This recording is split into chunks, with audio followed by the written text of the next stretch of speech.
सुमतिभिरनुमेयं शुभकाजं सखाजं सुखमजमनपाजं मुक्त्युपाजं विमाजं ग्रहजमहममेजं ध्येजमाम्नाजगेजं सदजमसदजेजं श्रीसहाजं भजेयम् अञ्जनासूनुसान्निध्यात् विजयेन विराजितम् अजितप्रीतिजनकं भजेऽहं विजयध्वजम् तपस्वाध्याय शुश्रूषा कृष्णपूजारतं मुनिम् विश्वेशमिष्टदं वन्दे परिव्राट् चक्रवर्तिनम् श्रीगुरुभ्यो नमः हरिः ओम् जन्माद्यस्य जतोऽन्वजादितरतश्चार्थेष्वभिघ्नस्वराट् तेने ब्रह्म हृदाय आदिकवये मुख्यं तेजं सूरजः तेजो वारिमृदां यथा विनिमयो यत्र त्रिसर्गो मृषा धाम्ना स्वेन सदा निरस्तकुहकं सत्यं परं धीमहि ओम स्वस्त्यस्तु सताम् अशेष सन्मंगलानि भवन्तु सम्यक् श्लोकैक श्रवण पठन मात्रेण वक्तुश्च श्रोतॄणां निखिल कलिकृतकल्मष अपनोदन पडुतरे श्रीमद्भागवते महापुराणे तृतीय स्कंधे दशमाध्याये अद्य कथानुवादे सति किंचित् पूर्व कथानुवादः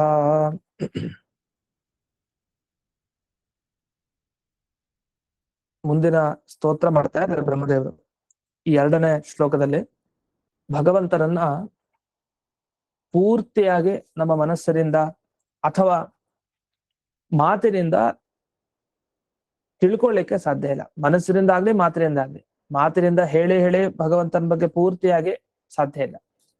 ಹಾಗಂತ ಮನಸ್ಸಲ್ಲಿ ಪೂರ್ತಿಯಾಗಿಯೂ ದೇವರ ಸ್ವರೂಪವನ್ನ ತಿಳ್ಕೊಳ್ಳಿಕ್ಕೆ ಆಗಲ್ಲ ಅಂತ ಬಂತು. ಅದಕ್ಕೆ ಒಂದು ಪ್ರಶ್ನೆ ಮಾಡ್ಕೊಂಡ್ರು ಈ ಶ್ಲೋಕದ ಮುಂಚೆ. ಏನಂದ್ರೆ ಈಗ ಹೇಗಿದ್ರು ಬ್ರಹ್ಮದೇವರು ನೋಡಿದ್ದಾರೆ ದೇವರ ರೂಪನ. ಯಾವ ತರ ನೋಡಿದ್ದಾರೆ? ಸುತ್ತಲೂ ದೇವತೆಗಳಿರ್ತಾರೆ, ಒಂದು ಆಕಾಶ, ಈ ಕಡೆ ಗಾಳಿ, ಈ ಕಡೆ ಕಮಲ, ಈ ಕಡೆ ತಾವು, ಹೀಗೆಲ್ಲ ನೋಡಿದ್ದಾರೆ. ಇದೆಲ್ಲ ನೋಡಿದ್ರಲ್ಲ, ಈ ರೂಪ ನಿಜವಾದದ್ದಲ್ಲ ವಸ್ತುತಃ. ಅವ್ರು ಕಷ್ಟಪಟ್ಟು ಅಷ್ಟು 1000 ವರ್ಷ ತಪಸ್ ಮಾಡಿದ್ರು, ದೇವರು ದರ್ಶನ ಕೊಟ್ಟ. ಆದ್ರೆ ಇದು ಸಗುಣ ದರ್ಶನ ಅಂತ ಕರೀತಾರೆ. ಸಗುಣ ದರ್ಶನ ಅಂದ್ರೆ ರಾಮ ಕೃಷ್ಣ ಹೇಗೆ ಭಗವಂತನ ಅವತಾರಗಳಿವೆ, ಅದರ ದರ್ಶನ ಹೇಗಾಗುತ್ತೋ ಹಾಗಾಗಿದೆ ಬ್ರಹ್ಮದೇವರಿಗಷ್ಟೇ. ಅವರು ಇದನ್ನ ನೋಡೋದಲ್ಲ. ನೋಡ್ಬೇಕಾಗಿದ್ದು ಯಾವ್ದನ್ನ ಅಂದ್ರೆ ನಿರ್ಗುಣ ಬ್ರಹ್ಮನನ್ನು ನೋಡ್ಬೇಕಾಗಿತ್ತು. ನಿರ್ಗುಣ ಬ್ರಹ್ಮನನ್ನು ನೋಡ್ಲಿಲ್ಲ, ನೋಡಿದ್ ಸಗುಣ. ಸುತ್ತಲೂ ದೇವತೆಗಳಿದ್ದಾರೆ, ಶಂಖಚಕ್ರ ಗದಾಧಾರಿ, ಅವನ ವರ್ಣನೆ ಎಲ್ಲ ಬಂತಲ್ಲ. ಅಂತ ಭಗವಂತನನ್ನು ನೋಡಿದ್ದಾರೆ. ಇಂಥ ಭಗವಂತನ ನೋಡಿದ್ರೆ ಉಪಯೋಗ ಏನ್ ಬಂತು? ನಿರ್ಗುಣ ಬ್ರಹ್ಮನನ್ನು ನೋಡ್ಬೇಕಾಗಿತ್ತು. ಅದರಿಂದ ಇನ್ನೂ ತುಂಬಾ ಇದೆ. ಅವರೇ ನೋಡ್ಲಿಲ್ಲ ಅಂದ್ಮೇಲೆ ಅದು ಹಾಗೆ. ದೇವರನ್ನು ಎಂದಿಗೂ ಯಾರೂ ನೋಡ್ಲಿಕ್ಕಾಗಲ್ಲ. ಅವ್ರು ನೋಡಿದ್ದು ಸಗುಣ ಬ್ರಹ್ಮನನ್ನು ನೋಡಿದ್ದಷ್ಟೇ. ಅದನ್ನ ಈ ಈ ಟಿಪ್ಪಣಿಗಳಲ್ಲಿ ಸಗುಣ ಅಂತ ಹೇಳಲ್ಲ, ಸೋಪಾಧಿಕ ಅಂತ ಕರೀತಾರೆ. ಸೋಪಾಧಿಕ ಬ್ರಹ್ಮ, ನಿರುಪಾಧಿಕ ಬ್ರಹ್ಮ ಅಂತ ಶಾಸ್ತ್ರದಲ್ಲಿ ಸಗುಣ ನಿರ್ಗುಣ ಬ್ರಹ್ಮರಿಗೆ ಇನ್ನೊಂದು ಹೆಸರು ಸೋಪಾಧಿಕ ನಿರುಪಾಧಿಕ ಅಂತ.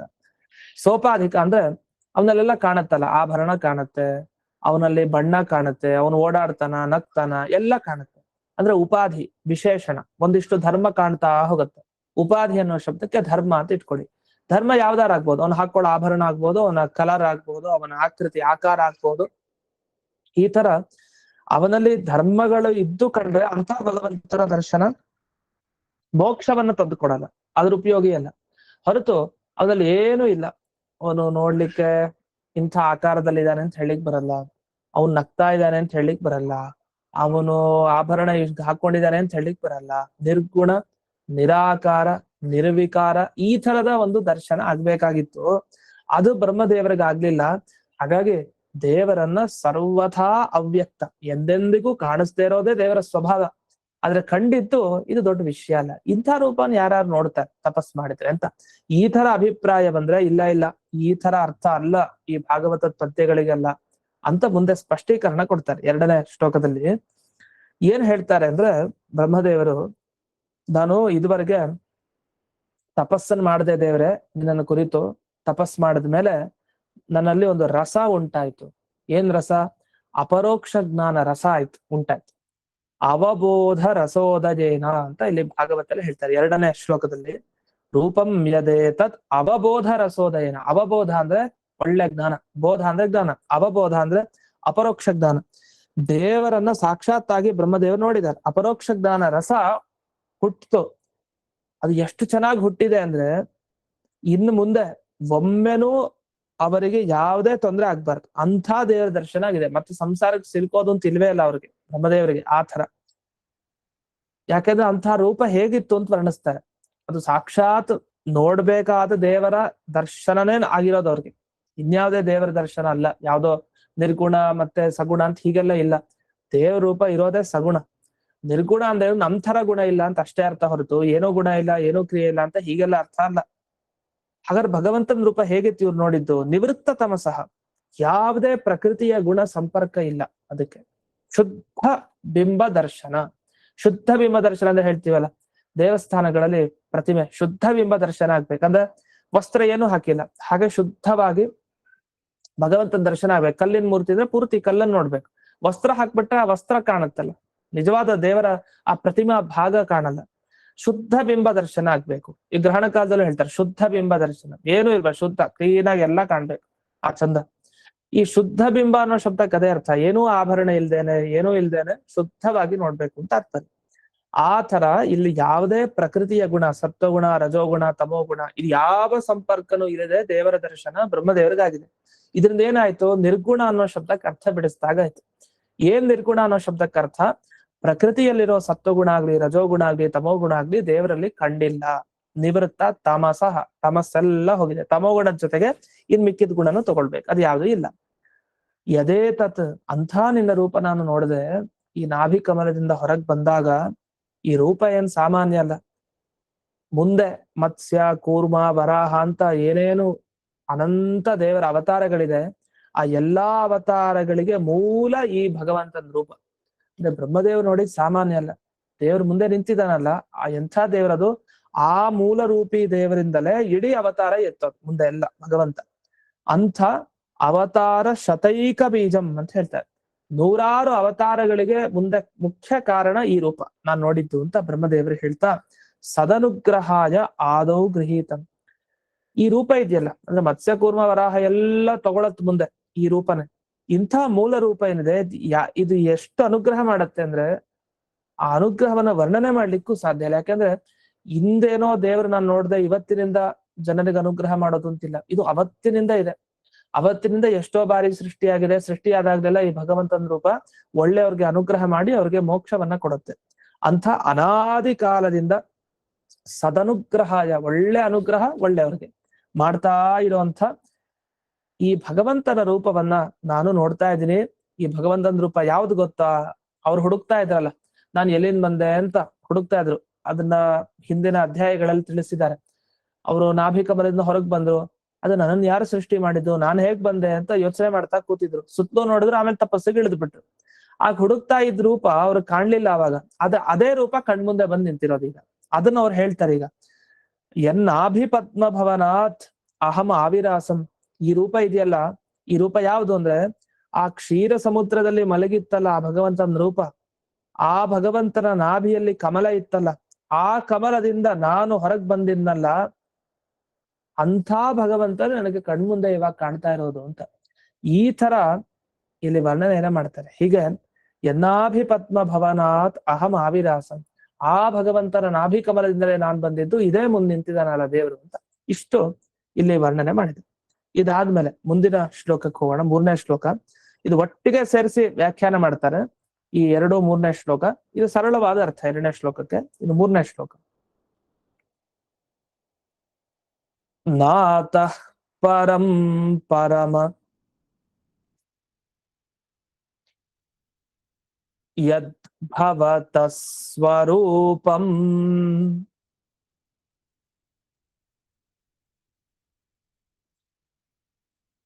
ಆನಂದ ಮಾತ್ರಂ ಅವಿಕಾರಂ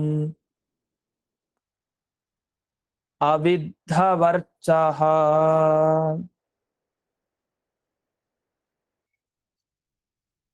ಪಶ್ಯಾಮಿ ವಿಶ್ವಸೃಜಂ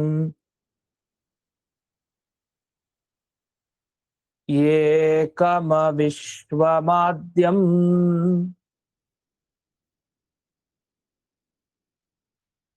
ಭೂತೇಂದ್ರಿಯಾತ್ಮಕಂ ಆದಸ್ತ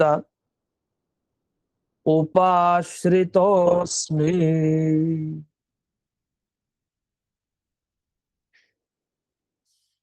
ಹೇ ಪರಮ, ಮತ್ತೆ ಭಗವಂತನನ್ನ ಹೊಗಳ್ತಾ ಇದ್ದಾರೆ. ಸರ್ವೋತ್ಕೃಷ್ಟ, ಸರ್ವೋತ್ತಮನೇ ದೇವರೇ. ಪರಮ ಅಂದ್ರೆ ಸರ್ವೋತ್ಕೃಷ್ಟ, ಎಲ್ಲರಿಗಿಂತಲೂ ಮೇಲಿರೋನು. ಈ ರೂಪ ನಾ ಏನ್ ನೋಡ್ತಾ ಇದ್ದೀನಿ ನನ್ನ ಕಣ್ಣ ಮುಂದೆ, ಅದು ಆನಂದ ಮಾತ್ರ. ಅಲ್ಲಿರೋದೇ ಆನಂದ, ಅದ್ ಬಿಟ್ಟು ಇನ್ನೇನಿಲ್ಲ, ಕೇವಲ ಆನಂದ ತುಂಬಿಕೊಂಡಿದೆ. ಆ ಆನಂದ ಹಾಗಿರೋದ್ರಿಂದಲೇ ನಿನಗೆ ಯಾವತ್ತೂ ವಿಕಾರ ಇಲ್ಲ. ಈ ವಿಕಾರ ಆಗೋರ್ಗೆ ದುಃಖ ಇರುತ್ತೆ. ಈಗ ನಾವೊಬ್ರು ನೋಡ್ತೀವಿ, ನೋಡಿದಾಗ ತುಂಬಾ ದುಃಖದಲ್ಲಿ ಇರ್ತಾರಂತ ಇಟ್ಕೊಳ್ಳಿ, ಇವರು ಅಳ್ತಾ ಇರ್ತಾರೆ. ಯಾಕೆ? ಇವ್ರಿಗೇನ್ ದುಃಖ ಇಲ್ಲ, ಆದ್ರೆ ಇನ್ನೊಬ್ರು ದುಃಖ ನೋಡಿ ತಡೆಲಿಕ್ಕಾಗಿಲ್ಲ. ಇನ್ ಕೆಲವರು ತುಂಬಾ ಆನಂದದಲ್ಲಿ ಇರ್ತಾರೆ, ಹೊಟ್ಟೆ ಉರಿತಾ ಇರತ್ತೆ ಇವ್ರಿಗೆ, ಆಗ್ಲೂ ಒಂದು ವಿಕಾರ ಆಯ್ತು. ವಿಕಾರ ಯಾವ ತರನಾದ್ರೂ ಆಗ್ಲಿ, ದುಃಖ ಅಂತೂ ಆಗತ್ತೆ. ಯಾವ ತರನಾದ್ರೂ, ಅದು ಆನಂದದ ರೀತಿಯಲ್ಲಿ ಆಗ್ಬೋದು, ದುಃಖದ ರೀತಿಯಲ್ಲಿ ಆಗ್ಬೋದು, ದುಃಖ ಅಂತೂ ಆಗತ್ತೆ. ಈ ದುಃಖ ಏನ್ ಆಗ್ತಾ ಇದೆ, ಇಂಥ ಯಾವುದೇ ದುಃಖ ದೇವ್ರಿಗಿಲ್ಲ. ಯಾಕೆಂದ್ರೆ ಅವನ್ಗೆ ಯಾವಾಗಲೂ ಆನಂದನೇ, ಆನಂದವನ್ನೇ ತುಂಬಿಕೊಂಡಿದ್ದಾನೆ. ಅವನೇ ಆನಂದ, ಅವನಿಗಿಂತ ಆನಂದ ಬೇರೇನೂ ಇಲ್ಲ. ಅಂಥ ಆನಂದ ಸ್ವರೂಪಿಯಾದ ದೇವರಿಗೆ ಯಾವುದೇ ತರಹ ವಿಕಾರ ಇಲ್ಲ, ಅವಿಕಾರಂ. ಅಷ್ಟೇ ಅಲ್ಲ, ಈ ಭಗವಂತನ ರೂಪ ಏನ್ ನೋಡ್ತಾ ಇದ್ದೀನಿ ನಾನು, ಅದು ಅವಿದ್ಧ ವರ್ಚ. ಆ ವರ್ಚಸ್ ಇದೆಯಲ್ಲ, ಅದರಲ್ಲಿ ಅವಿದ್ಧ, ಅದಕ್ಕೆ ತಡೆಯುವಂತ ಸಾಮರ್ಥ್ಯ ಯಾವುದು, ಯಾವ ವಸ್ತುಗಿಲ್ಲ. ದೇವರ ಕಾಂತಿ ಮುಂದೆ ಎಲ್ಲಾ ವಸ್ತುಗಳ ಕಾಂತಿ ಕೆಳಕ್ಕೆ, ಅಧೋಕ್ಷಜ ಅಂತ ಹೇಳ್ತೀವಲ್ಲ, ಎಲ್ಲಾ ಇಂದ್ರಿಯಗಳು ಕೆಳಕ್ ಹೋಗ್ಬಿಡತ್ತಂತೆ, ದೇವರು ನೋಡ್ಲಿಕ್ಕೆ ಆಗಲ್ಲ. ಆ ತರ ಅಧೋಕ್ಷಜ ಅಂತ. ಹಾಗೆ ಇದೊಂದು ಅವಿದ್ಧ ವರ್ಚ, ಅವನ ಕಾಂತಿ ಮುಂದೆ ಇನ್ಯಾವ ಕಾಂತಿ? ಸೂರ್ಯ ಬಂದ ಮೇಲೆ ಟಾರ್ಚಿನ್ ಲೈಟ್ ಏನು ಉಪಯೋಗ ಅಂತ ಹೇಳ್ತಾರೆ, ಹಾಗಾಯ್ತು. ಯಾವುದೇ ಬೇರೆನೂ ಕೂಡ ಸೂರ್ಯನ ಮುಂದೆ ಎಲ್ಲ ಕ್ಷೀಣ, ಕಡಿಮೆ ಅಂತ ಅರ್ಥ. ಆ ತರ ಭಗವಂತನ ಸ್ವರೂಪ, ಅದನ್ನ ನಾನು ನೋಡ್ತಾ ಇದ್ದೀನಿ. ಅತಃ ಪರಂ ನ ಪಶ್ಯಾಮಿ ಅಂತ ಸ್ಪಷ್ಟ ಬ್ರಹ್ಮದೇವರಿ ಮಾತನ್ನ ಹೇಳ್ತಾರೆ. ಏನ್ ಹೇಳ್ತಾ ಇದ್ದಾರೆ ಅಂದ್ರೆ, ಈ ತರ ದೇವ ರೂಪ ಬಿಟ್ಟು ಇನ್ಯಾವ ರೂಪನೂ ನಾನು ನೋಡ್ಲಿಲ್ಲ ಅಂತ. ಅದು ನಿರ್ಗುಣ ರೂಪನ ನೋಡ್ಲಿಲ್ಲ ಬ್ರಹ್ಮದೇವರು. ನೋಡಿದ್ದೆ ಸಗುಣ ಬ್ರಹ್ಮನನ್ನ, ಚೆನ್ನಾಗಿ ನೋಡಿದ್ದಾರೆ. ನಿರ್ಗುಣ ಅಂತಿಲ್ಲ. ಈ ಸಗುಣನ್ನೇ ನಿರ್ಗುಣ ಅಂತ ಕರೀತಾರೆ. ಯಾಕೆ ಕರೀತಾರೆ ಅಂದ್ರೆ, ಪ್ರಕೃತಿಯ ಗುಣ ಅವನಲ್ಲಿಲ್ಲ, ಅದರಿಂದ ಇಷ್ಟೇ. ಅದನ್ನ ಶಾಸ್ತ್ರದಲ್ಲಿ ಈ ವಿಭಾಗ ಏನಿದೆಯಲ್ಲ, ನಿರ್ಗುಣ ಸಗುಣ ಅಂತ ಎರಡಿದೆ, ತಪ್ಪು. ಸಗುಣನೇ ನಿರ್ಗುಣ ಅಂತ ಕರಿಬಹುದು ಈ ಅರ್ಥದಲ್ಲಿ ಅಷ್ಟೇ. ಈ ರೀತಿಯಲ್ಲಿ ನಿರ್ಗುಣ ಸಗುಣ ಅಂತ ಶಬ್ದ ಎಲ್ಲಾದ್ರೂ ಬಂದ್ರೆ ಈ ಅಭಿಪ್ರಾಯದಲ್ಲಿ ಅರ್ಥ ಹೊರತು, ದೇವರು ಎರಡು ತರ ಸಗುಣ ಬ್ರಹ್ಮ ನಿರ್ಗುಣ ಬ್ರಹ್ಮ ಅಂತ ಹೀಗೆ ವಿಭಾಗವನ್ನ ಮಾಡೋದು ತಪ್ಪು. ಒಂದು ಅಷ್ಟೇ ಅಲ್ಲ, ಮುಂದಕ್ಕೆ ಹೇಳ್ತಾರೆ, ಈ ಪರಮಾತ್ಮನ ಏನ್ ಕಣ್ಣಾರೆ ನೋಡ್ತಾ ಇದ್ದೀನಿ, ಇವನು ವಿಶ್ವಸೃಜಂ, ಇಡೀ ಜಗತ್ತನ್ನ ಸೃಷ್ಟಿ ಮಾಡ್ತಾನೆ. ಆದ್ರೆ ಇವನಿಗೆ ಮಾತ್ರ ಯಾರು ಸೃಷ್ಟಿ ಮಾಡೋರಿಲ್ಲ. ಏಕಂ ಇವನು, ಇನ್ನೊಬ್ಬನ ಸೃಷ್ಟಿ ಮಾಡೋರು ಇವನಿಗಿಲ್ಲ. ಹಾಗೆ ಅವಿಶ್ವಂ, ಅವಿಶ್ವ ಅನ್ನೋ ಶಬ್ದಕ್ಕೆ ಜಗತ್ತೇ ಇಲ್ಲ ಅಂತ ಅರ್ಥ ಬರುತ್ತೆ. ಹಾಗಲ್ಲ, ಈ ಪ್ರಪಂಚ ಏನಿದೆ ಇದಕ್ಕಿಂತ ಇವನು ಬೇರೆ ಅಂತ ಅರ್ಥ. ಅವಿಶ್ವ ಅಂದ್ರೆ ಪ್ರಪಂಚನೇ ಇವನಲ್ಲ, ಪ್ರಪಂಚಕ್ಕಿಂತ ಇವನು ಬೇರೆ ಅಂತ ಅರ್ಥ. ಅಷ್ಟೇ ಅಲ್ಲ, ಈ ಪ್ರಪಂಚ ಅಷ್ಟೇ ಅಲ್ಲ, ಇನ್ನೇನೇನಿದೆಯೋ ಜಗತ್ನಲ್ಲಿ ಅಂತ ಒಂದು ವಸ್ತು, ಆ ವಸ್ತುವಿಗೆ ಮೂಲ ಕಾರಣ ಆದ್ಯಂ, ಅದು ಇವನೇ. ಅಂತ ಇವನು ಭೂತೇಂದ್ರಿಯಾತ್ಮಕಂತೆ ರೂಪಂ ಉಪಾಶ್ರಿತೋಸ್ಮಿ. ಹಾಗೆ ಪ್ರತಿಯೊಂದು ಪಂಚಭೂತಗಳಲ್ಲಿ, ಪ್ರತಿಯೊಂದು ಇಂದ್ರಿಯಗಳಲ್ಲಿ, ಎಲ್ಲಾ ಕಡೆ ವ್ಯಾಪಿಸ್ಕೊಂಡಿರುವಂತ ಆ ನಿನ್ನ ರೂಪವನ್ನ ನಾನಿವತ್ತು ಕಣ್ಣಾರೆ ನೋಡ್ತಾ ಇದ್ದೀನಿ ಅಂತ. ಇಷ್ಟು ಬ್ರಹ್ಮದೇವರು ತಾವು ಭಗವಂತನ ಆ ರೂಪವನ್ನ ವರ್ಣಿಸ್ತಾ ಇದ್ದಾರೆ. ಇದಾದ ಮೇಲೆ ಇಲ್ಲಿ ಪ್ರತಿಯೊಂದು ಶಬ್ದಕ್ಕೆ ವಿಶೇಷವಾಗಿ ಅರ್ಥವನ್ನ ಹೇಳ್ತಾರೆ ವಿಜಯಧ್ವಜ ತೀರ್ಥರು. ಅದರಲ್ಲಿ ನಮಗೆ ಬೇಕಾಗಿದ್ದ ಅಂಶ ಎಷ್ಟು, ಎತ್ತ ದಿವ್ಯಂ ಹರೇ ರೂಪಂ ಕ್ಷೀರಸಾಗರ ಮಧ್ಯಗಂ ಅಂತ ಒಂದು ಮಾತು ಬರ್ತದೆ. ಭಗವಂತನ ಮೂಲ ರೂಪ ಎಲ್ಲಿರತ್ತೆ ಅಂತ. ಈಗ ನಾವು ಮತ್ಸ್ಯ ಕೂರ್ಮ ವರಾಹ ಯಾವ ಕಲ್ಪದಲ್ಲಿ ಬಂತು, ಯಾರಿಂದ ಬಂತು, ಯಾರಿಗೋಸ್ಕರ ಬಂತು, ಏನ್ ಮಾಡ್ತು ಎಲ್ಲ ತಿಳ್ಕೊಳ್ತೀವಿ. ಆದ್ರೆ ಇದೆಲ್ಲ ಬಂತಲ್ಲ, ಮತ್ಸ್ಯ ಕೂರ್ಮ ವರಾಹ ಇಲ್ಲ, ಇದಕ್ಕೆಲ್ಲ ಮೂಲ ರೂಪ ಯಾವುದು, ಎಲ್ಲಿದೆ ಅದು ಅಂದಾಗ, ಅದು ಶೇಷಶಾಹಿ ಆಗಿರುವಂತಹ ರೂಪ, ಶೇಷದೇವರ ಮೇಲೆ ಮಲಗಿರುವಂತಹ ರೂಪ. ಅದು ಯಾವುದು, ಎಲ್ಲಿದೆ? ಅದು ಹರೇಹ ರೂಪಂ, ಹರಿಯ ರೂಪ. ಕ್ಷೀರಸಾಗರ ಮಧ್ಯಗಂ, ಕ್ಷೀರ ಸಮುದ್ರದ ಮಧ್ಯದಲ್ಲಿರೋ ರೂಪ ಅದೇ. ಅದೇ ಮೂಲ ಎಲ್ಲಾ ಭಗವಂತನ ಆ ಅವತಾರ ರೂಪಗಳಿಗೆ. ಅಂಥ ಮೂಲ ರೂಪದಲ್ಲಿ ಏನು ನಾಭಿಕಮಲ ಇದೆ, ಅದರಿಂದ ನಾನು ಬಂದವನು, ಅದೇ ನನಗ್ ಮನೆ ನಾಭಿಕಮಲ ಅಂತ ಬ್ರಹ್ಮದೇವರು ಈ ಶ್ಲೋಕದಲ್ಲಿ ತಿಳಿಸಿದ್ದಾರೆ. ಅದಷ್ಟೇ ಇಲ್ಲದೆ ಅದಕ್ಕೊಂದು ಪ್ರಮಾಣನೂ ಇದೆ. ಆ ಪ್ರಮಾಣ ಶ್ಲೋಕವನ್ನು ಕೊಡ್ತಾರೆ ವಿಜಯಧ್ವಜ ತೀರ್ಥರು. ಏನು? ಅನಾದಿ ನಿತ್ಯಾತ್ ಅವ್ಯಕ್ತಾತ್ ತಸ್ಮಾತ್ ಜಗ್ನೆ ಚತುರ್ಮುಖ. ಅನಾದಿ ಕಾಲದಿಂದಿದೆ, ಯಾರಿಗೂ ಕಾಣಿಸಲ್ಲ, ಅಂಥ ಒಂದು ದೇವರ ರೂಪದಿಂದ ಚತುರ್ಮುಖ ಬ್ರಹ್ಮದೇವರು ಹೊರಗೆ ಬಂದು. ಯಾರಿಗೂ ಕಾಣಿಸಲ್ಲ ಅಂದ್ರೆ ಮತ್ಸ್ಯಕೂರ್ಮ ವರಾಹ ಎಲ್ಲ ಕಂಡಿದೆ ಆಗಿನ ಕಾಲದವ್ರಿಗೆ, ಯಾರ್ಯಾರಿಗೆ ಅನುಗ್ರಹ ಮಾಡ್ಬೇಕೋ ಅವ್ರಿಗೆಲ್ಲ ಕಂಡಿದೆ. ಆದ್ರೆ ಮೂಲ ರೂಪ ಅದು ಕಾಣಿಸೋದು ಕೆಲವರಿಗೆ ಮಾತ್ರ, ಅದು ಬ್ರಹ್ಮದೇವರಿಗೆ ಕಂಡಿದೆ. ಹಾಗಾದ್ರೆ ಅದು ಅವ್ಯಕ್ತ, ಎಲ್ರಿಗೂ ತೋರಿಸ್ಕೊಳ್ದೆ ಇರುವಂತಹ ರೂಪ, ಅದು ತೋರ್ಸಲ್ಲ. ಅಂಥ ಒಂದು ತಾನು ತೋರೋದಿಲ್ಲ ಅಂಥ ರೂಪವನ್ನೇನ್ ದೇವರು ಇಟ್ಕೊಂಡಿದ್ದಾನೆ, ಆ ರೂಪವನ್ನ ಚತುರ್ಮುಖ ಬ್ರಹ್ಮದೇವರು ತಾವು ನೋಡಿದರೆ ಆ ರೂಪದಿಂದಲೇ ಚತುರ್ಮುಖ ಬ್ರಹ್ಮದೇವರು ಬಂದಿದ್ದು. ಇಷ್ಟು ವಿಷಯ. ಇದಾದ ಮೇಲೆ ಈ ಶ್ಲೋಕದಲ್ಲಿ ಆನಂದ ಮಾತ್ರಂ ಅಂತ ವಸ್ತುತಃ ಒಂದೇ ಶಬ್ದ ಹಾಕಿದೆ. ದೇವರನ್ನ ನೋಡ್ತಾ ಇದ್ರೆ ಅವನಲ್ಲಿ ಕಾಣ್ತಾ ಇರೋದು ಆನಂದ ಒಂದೇ ಅಂತ. ಹಾಗೆ ಉಂಟಾ? ಹಾಗಿಲ್ಲ. ಆನಂದ ಅಷ್ಟೇ ಅಲ್ಲ, ದೇವರಲ್ಲಿ ಜ್ಞಾನ ಇದೆ, ಅವನಲ್ಲಿ ಯಾವುದೇ ಬೇರೆ ದೋಷ ಇಲ್ಲ. ಈ ತರ ಅನೇಕ ಗುಣಗಳಿದೆ ದೇವರಲ್ಲಿ. ಇವರು ಬರೀ ಆನಂದ ಮಾತ್ರ ಕಾಣ್ತಾ ಇದ್ದಾರೆ ನಂಗೆ ಒಂದ್ ದೇಹದಲ್ಲಿ ಅಂದ್ರೆ ಬೇರೆ ಯಾವ್ದು ಇರ್ಲಿಲ್ವಾ? ಆನಂದ ಮುಖ್ಯವಾಗಿ ಕಾಣ್ತಾ ಇತ್ತು ಅಂತ ಅರ್ಥ. ಅಂದ್ರೆ ಮಿಕ್ಕಿದ ಗುಣಗಳನ್ನು ತಗೊಳ್ಳಿ. ಸಚ್ಚಿದಾನಂದ ಆತ್ಮೇತಿ, ಸತ್ ಚಿತ್ ಆನಂದ ಆತ್ಮ ಅಂತ 4 ಶಬ್ದ. ಸತ್ಯಂ ಜ್ಞಾನಂ ಅನಂತಂ ಬ್ರಹ್ಮ ಅಂತೆಲ್ಲ ಅನೇಕ ವೇದ ವಾಕ್ಯಗಳು ಇದೆ. ಅಲ್ಲೆಲ್ಲ ಏನ್ ಹೇಳಿದ್ದಾರೆ? ಭಗವಂತ ಸತ್ ಅಂದ್ರೆ ಯಾವುದೇ ದೋಷ ಇಲ್ಲ, ಅವನಿಂದ ಇಡೀ ಜಗತ್ತಿನ ಸೃಷ್ಟಿ ಆಗುತ್ತೆ. ಜ್ಞಾನ, ಆನಂದ, ಹೀಗೆಲ್ಲ ಏನು ಭಗವಂತನ ಗುಣಗಳನ್ನು ಹೇಳ್ತಾರೆ ಅದನ್ನೆಲ್ಲ ತಗೊಳ್ಬೇಕಿಲ್ಲಿ. ಅದನ್ನೆಲ್ಲ ಇಟ್ಕೊಂಡು ಆನಂದ ಮಾತ್ರ ಅಂತ ಹೇಳಿದ್ದಾರೆ. ಯಾಕೆಂದ್ರೆ ಈ ಸತ್, ಜ್ಞಾನ ಮತ್ತೆ ಆನಂದ ವಸ್ತುತ ಬೇರೆ ಬೇರೆ ಹೇಳ್ಬೇಕಾಗಿತ್ತು ಭಾಗವತಲ್ಲಿ. ಅದು ಯಾಕೆ ಹೇಳಲಿಲ್ಲ ಅಂದ್ರೆ ದೇವರ ಗುಣಗಳಲ್ಲೂ ವ್ಯತ್ಯಾಸ ಇಲ್ಲ, ಗುಣಗಳಲ್ಲೂ ಭೇದ ಇಲ್ಲ. ಮತ್ತೆ ವಿಡಿಯೋ ಆಫ್ ಮಾಡಿಕೊಳ್ಳಿ.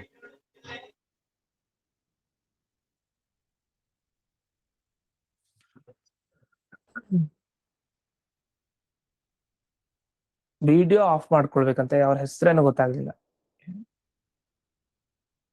ಎಲ್ಲಿಯೂರು ಅವರು ವಿಡಿಯೋ ಆಫ್ ಮಾಡಬೇಕು.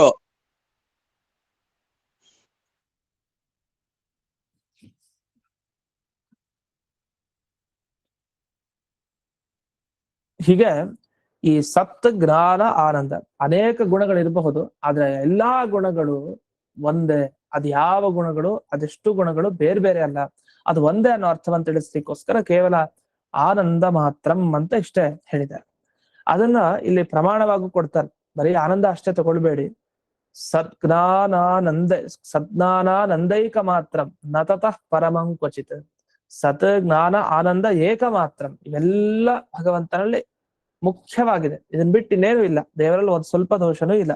ಅದನ್ನು ತಿಳಿಸ್ಲಿಕ್ಕೆ ಇಲ್ಲಿ ಒಂದು ಪ್ರಮಾಣವನ್ನು ಕೂಡ ತೋರಿಸಿದ್ದಾರೆ.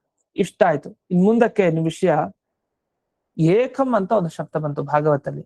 ಏಕ ಅನ್ನೋ ಶಬ್ದಕ್ಕೆ ಏಕಮೇವ ಅದ್ವಿತೀಯ, ಎರಡನೇ ವಸ್ತು ಇಲ್ಲ ಅಂತ, ಅಂದ್ರೆ ಇವನು ಸೃಷ್ಟಿ ಮಾಡುವಂತ ವಸ್ತು ಇಲ್ಲ ಅಂತ ಅರ್ಥ.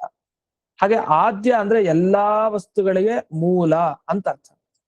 ಇನ್ನು ಇವನು ಪಂಚಭೂತಗಳಲ್ಲಿ, ಇಂದ್ರಿಯಗಳಲ್ಲಿ ಎಲ್ಲಾ ಕಡೆ ವ್ಯಾಪಿಸ್ಕೊಂಡಿದ್ದಾನೆ. ಇದು ಹೇಗೆ ಗೊತ್ತಾಯ್ತು ಅಂದ್ರೆ ಅವನನ್ನ ಪರಮಾತ್ಮ, ಆತ್ಮ ಅಂತ ಯಾಕೆ ಕರಿತೀವಿ? ಯಚ್ಚಾಪ್ನೋತಿ ಯದಾದತ್ತೆ ಯಚ್ಚಾತ್ತಿ ವಿಷಯಾನಿಹ ಯಚ್ಚಾಸ್ಯ ಸಂತತೋ ಭಾವ ತಸ್ಮಾತ್ ಆತ್ಮೇತಿ ಭಣ್ಯತೆ ಅಂತ ಮುಂದೆ ಈ ಅಂದ್ರೆ 4ನೇ ಅಧ್ಯಾಯದಲ್ಲಿ ಬ್ರಹ್ಮಸೂತ್ರದಲ್ಲಿ ಮಧ್ವಾಚಾರ್ಯರು ತಾವು ವ್ಯಾಖ್ಯಾನ ಮಾಡ್ತಾ ಒಂದ್ ಕಡೆ ಉಲ್ಲೇಖ ಮಾಡಿದ್ದಾರೆ.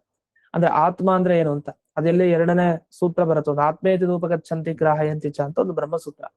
ಆ ಬ್ರಹ್ಮಸೂತ್ರದಲ್ಲಿ ಆತ್ಮ ಅಂದ್ರೆ ಏನು ಅಂತ ಒಂದು ವಿಷಯ. ಅದನ್ನ ಹೇಳ್ಬೇಕಾದ್ರೆ ಜಯತೀರ್ಥರು ಉಲ್ಲೇಖ ಮಾಡ್ತಾರೆ. ಆತ್ಮ ಅನ್ನೋದಕ್ಕೆ 4 ಅರ್ಥ ಅಂತ. ಅದ್ರಲ್ಲಿ ಒಂದರ್ಥ ಎಲ್ಲಾ ಕಡೆ ವ್ಯಾಪಿಸ್ಕೊಂಡಿರ್ತಾನೆ ಅಂತವನಿಗೆ ಆತ್ಮ ಅಂತ ಕರೀತಾನೆ.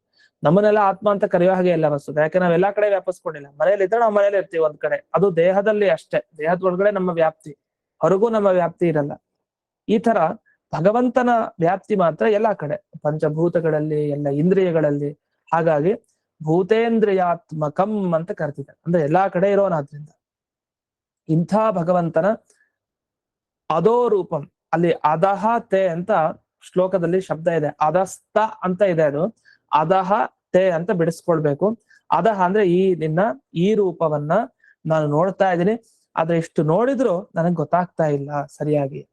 ಯಾರಿಗ್ ಗೊತ್ತಾಗಲ್ಲ ವಸ್ತುತಃ ಭಗವಂತನ ರೂಪ ಅಂದ್ರೆ ಈ ಅಧಮ ಜನರು, ಯಾರು ಮಂದಾಧಿಕಾರಿಗಳಿದ್ದಾರೆ, ಯಾರು ತಮೋ ಯೋಗ್ಯರಿದ್ದಾರೆ, ಅನ್ನಂತ ಬಸ್ಸಿಗೆ ಹೋಗ್ಲಿಕ್ಕೆ ಯೋಗ್ಯರಾದವರು, ಅವರಿಗೆ ಭಗವಂತನ ಬಗ್ಗೆ ಸರಿಯಾಗಿ ಜ್ಞಾನ ಬರಲ್ಲ.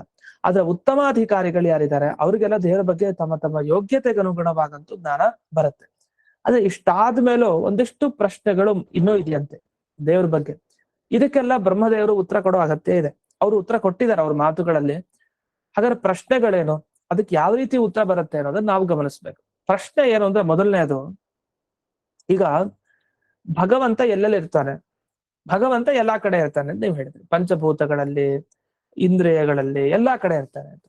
ನಮ್ಮ ಪ್ರಶ್ನೆ ಇಷ್ಟೇ, ಈಗ ಪ್ರಕೃತಿಯ ವಿಕಾರ ಯಾವ್ದ್ಯಾವ್ದು? ಮಹತ್ತತ್ವ, ಅಹಂಕಾರ ತತ್ವ, ಎಲ್ಲ ಜಗತ್ನಲ್ಲಿ ಕಾಣೋ ಪ್ರತಿಯೊಂದು ಪದಾರ್ಥ. ಎಲ್ಲಾ ಪದಾರ್ಥದಲ್ಲಿರೋ ದೇವರಿಗೆ ಏನು ಅಂಟ್ಕೊಳ್ಳೋದೇ ಇಲ್ವಾ? ಅವನ್ಗೆ ಅಜ್ಞಾನ ಇಲ್ವೇ ಇಲ್ವಾ? ಎಲ್ಲಾ ಕಡೆ ಇರ್ತಾನೆ. ಒಂದು ಕ್ಷಣ ಯಾವಾಗ್ಲಾದ್ರೂ ಒಮ್ಮೆ ಅಜ್ಞಾನ ಬಂದಲ್ವಾ ಅವ್ನಿಗೆ? ಅಜ್ಞಾನ ಇದ್ದೆ. ಒಂದ್ಸಲಿ ಅವನಿಗೆ ಶಕ್ತಿ ಹೊರಟೋಯ್ತು, ದುಃಖ ಬಂತು, ಯಾಕೆ ಆಗ್ಬಾರ್ದು? ಎಲ್ಲಾ ಕಡೆ ಇರುವಂತಹ ದೇವರಿಗೆ ಇದು ಹೇಗ ಆಗದೆ ಇರೋದಕ್ಕೆ ಸಾಧ್ಯ? ಇದು ಮೊದಲನೇ ಪ್ರಶ್ನೆ. ಅದನ್ನ ಇಲ್ಲಿ ಹೇಳ್ತಾರೆ, ತಿಷ್ಠತೋ ಹರೇಹ ಅಜ್ಞಾನಾದಿ ಕಥಂನ ಸರಿ. ಎಲ್ಲಾ ಕಡೆ ಇರುವಂತಹ ಭಗವಂತನಲ್ಲಿ, ಅದು ಎಲ್ಲ ಅಂದ್ರೇನು? ಈ ಸಂಸಾರದಲ್ಲಿರುವಂತಹ ಪ್ರತಿ ಒಂದು ಕೆಟ್ಟ ಪದಾರ್ಥದ ಒಳಗಡೆನೂ ಇದ್ದಾನೆ, ಒಳ್ಳೆ ಪದಾರ್ಥದ ಒಳಗಡೆನೂ ಇದ್ದಾನೆ. ಒಂದ್ ಕಸದ ಒಳಗಡೆ ದೇವರಿದ್ದಾನೆ, ಪ್ರತಿಯೊಂದ್ ಕಡೆನೂ ದೇವರಿದ್ದಾನೆ.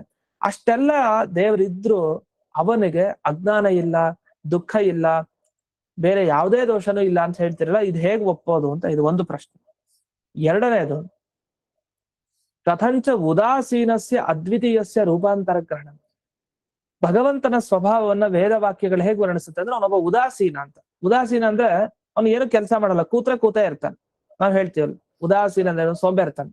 ಹಾಗೆ ಭಗವಂತ ಉದಾಸೀನ ಅಂದ್ರೆ ಅವನೇನು ಚಲನವಲನ ಮಾಡೋದೇ ಇಲ್ಲ, ಸುಮ್ಮನೆ ಹಾಗೆ ಒಂದು ನಿರ್ಗುಣ ನಿರಾಕಾರ ಮೂರ್ತಿ ಅಷ್ಟೇ. ಅಂಥ ಉದಾಸೀನ ಮೂರ್ತಿ ಇನ್ನೊಂದು ರೂಪ ತಗೊಳ್ಲಿಕ್ಕೆ ಹೇಗ್ ಹೊರಡೋದು? ಅದ್ ಹೇಗ್ ಸಾಧ್ಯ? ಉದಾಸೀನಸ್ಯ ಅದ್ವಿತೀಯಸ್ಯ, ಯಾವತ್ತಷ್ಟೇ ಇದೆ. ಇನ್ನೊಂದು ರೂಪ ಯಾಕೆ ತಗೊಳ್ಬೇಕು? ಇರೋದೇ ಒಂದ್ ವಸ್ತು ಜಗತ್ನಲ್ಲಿ. ಹಾಗಾಗಿ ಇನ್ನೊಂದು ರೂಪ ತಗೊಳ್ಲಿಕ್ಕೆ ಈ ಭಗವಂತ ಹೇಗ್ ಮನಸ್ಸು ಮಾಡ್ತಾನೆ? ಅದು ಎರಡನೇ ಪ್ರಶ್ನೆ. ಮೂರನೇ ಪ್ರಶ್ನೆ, ಭಗವಂತ ಇಷ್ಟೆಲ್ಲ ಸೃಷ್ಟಿ ಮಾಡ್ತಾನಲ್ಲ, ಚೂರು ಮನಸ್ಸಿಗೆ ವಿಕಾರಣೆ ಆಗ್ಲಿಲ್ವಾ? ಇಷ್ಟು ಮಾಡ್ತಾನೆ ಕೆಲಸ. ನಾವು ಸ್ವಲ್ಪ ತಲೆ ಭಾರ ಆಗ್ಬಿಟ್ರೆ ಸಾಕು, ಜಾಸ್ತಿ ಕೆಲಸ ಇದ್ದು ಮನಸ್ಸಿಗೆ ವಿಕಾರ ಆಗ್ತಾ ಇರತ್ತೆ, ಸಿಕ್ಕಾಬಟ್ಟೆ ಏನೋ ಒಂಥರ ಹಿಂಸೆ ಆಗ್ತಾ ಇರತ್ತೆ ಮನಸ್ಸಿಗೆ. ದೇವರಿಗೆ ನೂರಾರು ಕೆಲಸ, ಸಾವಿರಾರು ಕೆಲಸ, ಅನಂತ ಪಟ್ಟು ಕೆಲಸ ಎಷ್ಟಿದೆ ಅವನಿಗೆ, ಆ ಲೆಕ್ಕನೇ ಇಲ್ಲ. ಅಷ್ಟು ಕೆಲಸ ಮಾಡಿದ್ರು, ಇಷ್ಟು ವಿಕಾರ ಪಡೆಯುವಂತ ಎಲ್ಲಾ ಪದಾರ್ಥಗಳನ್ನ ಸೃಷ್ಟಿ ಮಾಡಿದ್ರು, ದೇವರಿಗೆ ಮಾತ್ರ ವಿಕಾರ ಇಲ್ಲ, ಇದು ಹೇಗೆ ಅಂತ ಇಷ್ಟೆಲ್ಲ ಪ್ರಶ್ನೆಯನ್ನ ಮನಸ್ಸಲ್ಲಿ ಇಟ್ಕೊಂಡಿದ್ದಾರೆ. ಎಲ್ಲಾ ಪ್ರಶ್ನೆಗಳಿಗೆ ಉತ್ತರ ಬೇಕು. ಅದಕ್ಕೆ ವಸ್ತುತಃ ಒಂದೇ ವೇದವಾಕ್ಯ ಸಾಕು, ಪೂರ್ಣಮದ ಪೂರ್ಣಮಿದಂ. ಈ ಪೂರ್ಣ ಅಂತ ಹೇಳುವಂತ ಈ ವೇದವಾಕ್ಯ ಏನ್ ಮಾಡ್ತಾ ಇದೆ, ಎಲ್ಲೂ ಭಗವಂತನಿಗೆ ದೋಷಗಳಿಗೆ ಅವಕಾಶನೇ ಇಲ್ಲ. ಅವನು ಎಲ್ಲಿ ಬೇಕಾದ್ರೂ ಇರ್ಲಿ, ಅವನು ಇದ್ದಲ್ಲೇ ಅವನು ಪೂರ್ಣವಾಗಿರ್ತಾನೆ ಅಂತ ವೇದನೆ ಕೊಂಡಾಡ್ತಾ ಇರೋದ್ರಿಂದ ಇದು ಯಾವುದೇ ಒಂದು ಪ್ರಶ್ನೆಗಳಿಗೆ ಅವಕಾಶ ಇಲ್ಲ ಅಂತ ಆ ವಿಷಯದಲ್ಲಿ ಅನೇಕ ವೇದವಾಕ್ಯಗಳನ್ನು ಉದಾಹರಿಸಿದ್ದಾರೆ. ಹೀಗೆ ಇಷ್ಟೆಲ್ಲ ವಿಷಯವನ್ನ ಹೇಳಿ ಕೊನೆಗೆ ಈ ಶ್ಲೋಕದ ತಾತ್ಪರ್ಯವನ್ನ ಹೇಳ್ತಾರೆ. ಈ ಶ್ಲೋಕದಲ್ಲಿ ಏನ್ ಹೇಳಲಿಕ್ಕೆ ಹೊರಟಿದ್ದಾರೆ ಬ್ರಹ್ಮದೇವರು ಈ ಹಿಂದಿನ ಎರಡು ಹಾಗೆ ಈ ದಿನ ಮೂರನೇ ಶ್ಲೋಕದಲ್ಲಿ ಅಂದ್ರೆ, ಈ ಅಂಧಂತ ಬಸ್ಸಿಗೆ ಯೋಗ್ಯರಾದ ಕೆಲವರು ಜೀವಿ ಇದ್ದಾರೆ, ಅವರು ಮೋಕ್ಷಕ್ಕೆ ಹೋಗಲ್ಲ, ಅಂಧಂತ ಬಸ್ಸಿಗೆ ಹೋಗ್ತಾರೆ. ಇನ್ ಕೆಲವರು ಯೋಗ್ಯರು, ಆದ್ರೆ ಅವರೆಲ್ಲ ಮಿಶ್ರಗತಿ, ಅಂದ್ರೆ ಮೋಕ್ಷಕ್ಕೂ ಹೋಗಲ್ಲ, ಈ ಕಡೆ ಅಂಧಂತ ಬಸ್ಸಿಗೂ ಹೋಗಲ್ಲ, ಮಧ್ಯ ದಾರಿ ಹಿಡಿತಾರೆ. ಇವರಿಬ್ಬರಿಗೂ ದೇವರ ಸರಿಯಾದ ಪರಿಚಯ ಆಗಲ್ಲ. ಅದನ್ನ ಈ ಬ್ರಹ್ಮದೇವರಲ್ಲಿ ಹೇಳಿದ್ದಾರೆ. ಇವರಿಬ್ಬರಿಗೂ ಅಂಧಂತ ಬಸ್ಸಿಗೆ ಹೋಗೋರ್ಗಾಗ್ಲಿ, ಈ ಕಡೆ ಮೋಕ್ಷನೂ ಇಲ್ಲ, ಈ ಕಡೆ ಅಂಧಂತ ಬಸ್ಸು ಇಲ್ಲ ಅನ್ನೋ ಮಧ್ಯಸ್ಥಿತಿಯಲ್ಲಿ ಇರ್ತಾರೆ ಅವ್ರಿಗಾಗ್ಲಿ ಭಗವಂತನ ನಿಜವಾದ ಮಾರ್ಗ, ಅವನ ಬಗ್ಗೆ ನಿಜವಾದ ಜ್ಞಾನ ಅದು ಬರೋದೇ ಇಲ್ಲ ಅವ್ರಿಗೆ ಕೊನೆವರೆಗೂ. ಇದು ಒಂದು. ಇನ್ನು ಮುಕ್ತಿಯೋಗ್ಯರಿಗೆ ಬರಲ್ಲ ಅಂತ ಹೇಳ್ಬಾರ್ದು. ಮುಕ್ತಿಯೋಗ್ಯರಿಗೆ ಅವ್ರಿಗೆ ಖಂಡಿತ ಬಂದೇ ಬರುತ್ತೆ. ಯಾರು ಮೋಕ್ಷಕ್ಕೆ ಹೋಗ್ತಾರೆ ಅಂತಿದ್ದಾರೆ ಅವ್ರಿಗೆ ಅವಶ್ಯವಾಗಿ ಭಗವಂತನ ಜ್ಞಾನ ಬಂದೇ ಬರುತ್ತೆ. ಇಷ್ಟು ವಿಷಯವನ್ನ ಇಲ್ಲಿ ತಿಳಿಸಿದ್ರು. ಇದಾದ್ಮೇಲೆ ಭಗವಂತ ಸರ್ವಥಾ ಕಾಣಿಸೋದೇ ಇಲ್ಲ, ಅವನೊಂದು ನಿರ್ಗುಣ ರೂಪ ಇದೆ ಅಂತ ಇದೆಲ್ಲ ಯಾಕೆ ಹೇಳಲಿಲ್ಲ ಅಂದ್ರೆ, ಬ್ರಹ್ಮದೇವರೊಂದು ಮಾತು ಹೇಳ್ತಾರೆ ಸೂಕ್ಷ್ಮವಾಗಿ. ಏನ್ ಹೇಳ್ತಾರೆ, ಯಾವ್ದು ರೂಪ ಅಂತ ಜಗತ್ನಲ್ಲಿ ಮುಂದೆ ಇದೆಯೋ ದೇವರದು, ಅದೆಲ್ಲದಕ್ಕೂ ಮೂಲ ರೂಪ ನಾನ್ ನೋಡ್ತಾ ಇದ್ದೀನಿ. ಆದೌ ಗೃಹೀತಂ, ಅವತ್ತಿನಿಂದ ಇದೆ ಅಂಥ ದೇವರ ಒಂದು ರೂಪ ನಾನು ನೋಡಿದ್ದೀನಿ ಅಂತ ಹೇಳ್ತಾರೆ. ಆ ರೂಪ ಯಾವ್ದು ಹಾಗಾದ್ರೆ? ಅದು ನಿರ್ಗುಣ ಅಂತ ನೀವು ಹೇಳ್ತಾರೋ ರೂಪನೇ. ಅದು ಅವತ್ತಿನಿಂದ ಇದೆ, ಅದು ಕಣ್ಣು ಕಾಣಿಸ್ತಾ ಇದೆ, ಅದ್ಮೇಲೆ ನಿರ್ಗುಣ ಅಲ್ಲ, ಅದು ಪ್ರಕೃತಿಯ ಗುಣ ಅದರಲ್ಲಿಲ್ಲ ಅಷ್ಟೇ ಅಂತ ಹೇಳ್ಬೇಕು. ಆದ್ರೆ ಅಂಥ ನಿಜವಾದ ರೂಪ ದರ್ಶನ ಆಗೋಗಿದೆ. ಅದರಿಂದ ದೇವರ ಅವ್ಯಕ್ತ ಅಲ್ಲ, ಅವನೂ ವ್ಯಕ್ತ, ಅವನೂ ಕಣ್ಣು ಕಾಣಿಸ್ತಾನೆ. ಯಾವಾಗ? ಬ್ರಹ್ಮದೇವರ ತರ ತಪಸ್ ಮಾಡಿದಾಗ ಅನ್ನೋದನ್ನ ಅವರೇ ತಾವು ಮಾತಿನ ಮುಖಾಂತರ ತಿಳಿಸಿದ್ರು. ಇಷ್ಟಾದ್ಮೇಲೆ ಭಗವಂತನ ರೂಪ ಅವ್ಯಕ್ತ ಅಂತ ಹೇಳೋದೇ ತಪ್ಪಂತೆ. ಅವ್ಯಕ್ತ ಅನ್ನೋ ಶಬ್ದಕ್ಕೆ ಏನರ್ಥ? ಪ್ರಕಟ ಆಗದೆ ಇರೋದಕ್ಕೆ ಅವ್ಯಕ್ತ ಅಂತ ಕರೀತಾರೆ. ಈಗ ಕತ್ಲಿತ್ತು, ಕತ್ಲಲ್ಲಿ ವಸ್ತುಗಳನ್ನ ಇಟ್ಟಿದೀವಿ, ಲೈಟ್ ಹಾಕಿಲ್ಲ, ಕತ್ಲಿದೆ. ಲೈಟ್ ಬಂದ ಕೂಡಲೇ ಏನಾಗುತ್ತೆ? ಕತ್ತಲೆ ಇರೋ ವಸ್ತು ಎಲ್ಲ ಹೊರಗೆ ಕಾಣಿಸುತ್ತೆ, ವ್ಯಕ್ತ ಆಗುತ್ತೆ. ಮೊದಲು ಅವ್ಯಕ್ತ ಆಯ್ತು. ಕತ್ತಲೆ ಇದ್ದಾಗ ಅವ್ಯಕ್ತ, ಕಾಣಿಸಲ್ಲ. ಬೆಳಕ್ ಬಂದಾಗ ವ್ಯಕ್ತ ಆಗತ್ತೆ. ಈಗ ನಿಮ್ ಪ್ರಶ್ನೆ ಏನು? ದೇವರ ವ್ಯಕ್ತನ ಅವ್ಯಕ್ತನ? ಅದು ಒಬ್ಬೊಬ್ರಿಗೆ ಅನುಗುಣವಾಗಿ. ಈಗ ದೈತ್ಯರಿಗೆ ದೇವರು ಅವ್ಯಕ್ತ, ಸಜ್ಜನರಿಗೆ ದೇವರು ವ್ಯಕ್ತ ಕಾಣ್ತಾನೆ. ಹೀಗ ಅಂದ್ರೆ ಹಾಗಲ್ಲ. ದೇವರು ಯಾವಾಗ್ಲೂ ಅವ್ಯಕ್ತ ಅಂತ ಹೇಗ್ ಹೇಳ್ತಿರೋ, ದೇವರು ಯಾವಾಗ್ಲೂ ವ್ಯಕ್ತ ಅಂತಾನು ಹೇಳ್ಬೇಕು. ಯಾರು ಎಲ್ಲಾ ಭಗವಂತನ ರೂಪವನ್ನ ಪ್ರತಿನಿತ್ಯ ನೋಡಿದವ್ರು ಯಾರಿದ್ದಾರೆ? ಅವನೇ ಅಂತ ಹೇಳ್ಬಿಡ್ತಾರೆ. ಭಗವತೋ ನಿತ್ಯ ವ್ಯಕ್ತಮೇವ. ದೇವರೇ ನಿಜವಾಗಿ ದರ್ಶನವನ್ನ ಕೊಡ್ತಾನೆ. ಅಂದ್ರೆ ಅವನು ತನ್ನ ಬಗ್ಗೆ ಚೆನ್ನಾಗಿ ತಿಳ್ಕೊಂಡಿದ್ದಾನೆ, ಅವನು ನಿತ್ಯವಾಗಿ ವ್ಯಕ್ತಾನೆ. ಬೇರೆಯವ್ರಿಗೆ ಅವ್ಯಕ್ತ, ಅವನನ್ನ ಬಿಟ್ಟು ಅಂತ ಅರ್ಥ. ಹಾಗಾಗಿ ವ್ಯಕ್ತ ಅವ್ಯಕ್ತ ದೇವರಲ್ಲಿ ಎಲ್ಲಾ ವಿರುದ್ಧ ಧರ್ಮಗಳು ಕೊಡುತ್ತೆ. ಅವನು ಬಿಳಿ ಕಪ್ಪು ಎರಡೂ ಸರಿ, ಅವ್ನ್ ಕಪ್ಪಿಲ್ಲ ಬಿಳಿ ಇಲ್ಲ ಅದು ಸರಿ. ಹಿಂಗೆ ದೇವರ ಬಗ್ಗೆ ಏನಂದ್ರೆ, ನೀವ್ ಯಾವ ಧರ್ಮ ಇಲ್ಲ ಅಂತ ಹೇಳಿಕ್ ಬರಲ್ಲ. ದೇವರಲ್ಲಿ ಎಲ್ಲಾ ಧರ್ಮನೂ ಇದೆ, ಇಲ್ಲ ಅನ್ನೋದು ಇದೆ ಧರ್ಮ. ಈ ತರ ಭಗವಂತನ ಒಂದು ಗುಣಗಳು. ಯಾಕೆ ದೋಷ ಅನ್ನೋದು ಇಲ್ವಲ್ಲ ಅವನಲ್ಲಿ, ದೋಷ ಇಲ್ಲ ಅನ್ನೋದಿಲ್ಲ ಅಂತ ಹೇಳಿಕ್ ಬರಲ್ಲ. ಆದ್ರೆ ಅದನ್ನು ಕೂಡಿಸ್ತಾರೆ. ಅವನಲ್ಲೂ ದೋಷಿ ಅನ್ನೋ ಶಬ್ದ ಇದೆ ಅಂತೆಲ್ಲ ಮಧ್ವಾಚಾರ್ಯರು ದೇವರಲ್ಲೂ ಅಂತ ಶಬ್ದಗಳನ್ನು ಕೂಡಿಸ್ತಾರೆ. ಹೀಗೆ ಈ ಶ್ಲೋಕಗಳ ಅಭಿಪ್ರಾಯ ಅಂತ ಹೇಳಿ ಮುಂದೆ ಇನ್ನೊಂದು ಕೊನೆಯ ಭಾಗಕ್ಕೆ ಬರ್ತಾರೆ. ಅದೇನು ಅನ್ನೋದು ನಾಳೆ ದಿವಸ ನೋಡೋಣ ಅಂತ ಹೇಳ್ತಾ ಇದ್ದೀನ ಪಾಠವನ್ನ ಅಂತರ್ಗತ ಅಂತರ್ಗತ ಭಾರತೀಯ ರಮಣ ಪ್ರಾಣಾಂತರ್ಗತ ಶ್ರೀಮನ್ಮೂಲ ಗೋಪಾಲಿಗೆ ಅರ್ಪಣೆಯನ್ನು ಮಾಡ್ತೀನಿ. ನಮಸ್ಕಾರ ಆಚಾರ್ಯ. ಧನ್ಯವಾದಗಳು. ಹರೇ ನಮಃ. ಧನ್ಯವಾದ ಗುರುಗಳೇ. ನಮಸ್ಕಾರ ನಮಸ್ಕಾರ. ಧನ್ಯವಾದಗಳು ಗುರುಗಳೇ. ನಮಸ್ಕಾರ.